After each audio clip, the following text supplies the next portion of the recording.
Now we come to one of my personal, that bridge is also, and this one, this structure, but this form of structures and this designer is one of my favorite. And I talk about it quite a lot, and I try to collect his book, try to see his work.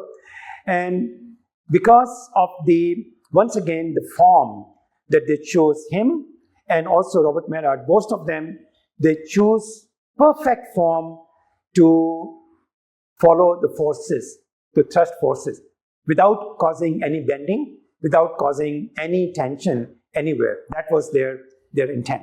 So this ribbed Palazzetto dello support in Italy is a beautiful place, and let's see, so it's a dome built like that.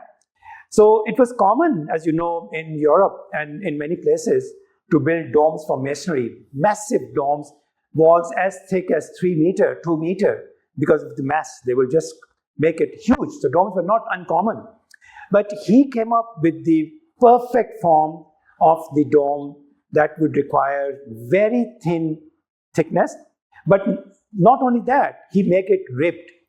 And we will see just now how it was constructed, and you'll be fascinated. But and he did not just only not this one, he constructed so many shell forms, paraboloids, hyperbolic paraboloids, other forms of shells, so many. And of course, this is one of his famous ones. And you can see from there that the load is gradually transferred to the buttresses, and buttresses go down, both transferring the horizontal load all the way down and also the vertical load at that entrance level. So, and the structure gradually gets wider to provide entrance and space, and then the structure gets narrower as it moves top to the top. But the main important point of this structure is the true form of the shell to keep the compression within the shell, which is so thin. And it was prefabricated by 1,600 pieces and built very, very fast. So let's look at that. So the forces are going through the struts and going down to the ground. And this is the inside of the stadium. And as you can see, it is a design for the 1960 Rome Olympics. So as you can, most of the things were designed to commemorate something. And Nervi is the designer, which I will talk about later. But the important thing is they built it only in 44 days. Imagine a structure of this size built in just 44 days. We can't even design something in 44 days rather than construct it. And we will see how they were able to do that. So the features are, this is of course like a hemispherical dome, which means that it is purely in compression for gravity loads. And this is ribbed shells. It's not a solid dome. It's ribbed to increase the stiffness, keep the weight down, keep the mass down, make it highly economical.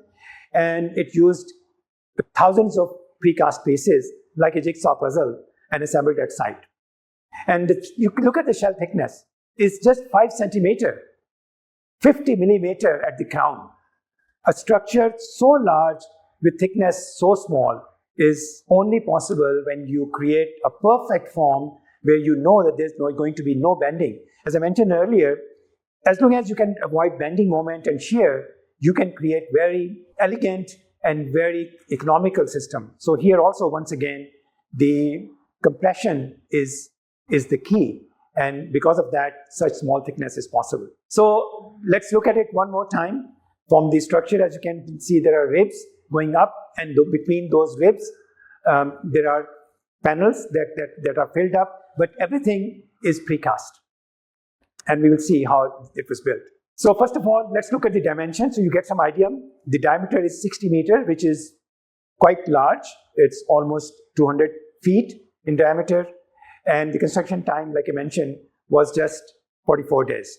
And then it used that many pieces that were brought and assembled at site. And look at the interior from below, how sort of elegant it looks in terms of the geometry, perfect geometric shape for a sphere. So let's look at how it was constructed. So this is the dome, and look at the thickness.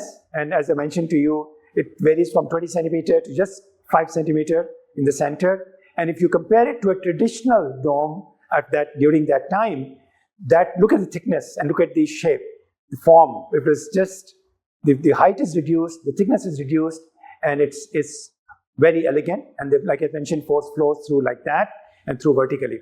And this is the picture during construction. The ribs are made, and those are the pieces that are being placed between the ribs. And you can see from here that they just took one slice and just repeated it around the sphere. So they just found how many pieces are needed to make one slice. 16 pieces, then everything repeat by 16 pieces around that. And they built a false half dome on the ground to get the form, cast everything, made the pieces on that form. Look at the workers at that time. And they made these pieces, pan-shaped pieces, from ferrocement. That was another invention by the designer. Ferrocement, it was just, as steel wire with plaster, nothing more than that. Ferrocement pieces made together, perfect geometry, they laid it down. When they assembled it, the whole roof was constructed. And then when you look at it, then it becomes, the bottom side did not need any more painting or anything, or any more finishes, because the false formwork that they created for the ribs became the final structure by itself. And just 44 degrees. And this is Luigi Nervi, Pier Luigi Nervi, who, as I mentioned to you, is one of my favorite engineers, about many, who has created all these wonderful structures. And if you look at his history, look at his design, it's just fascinating.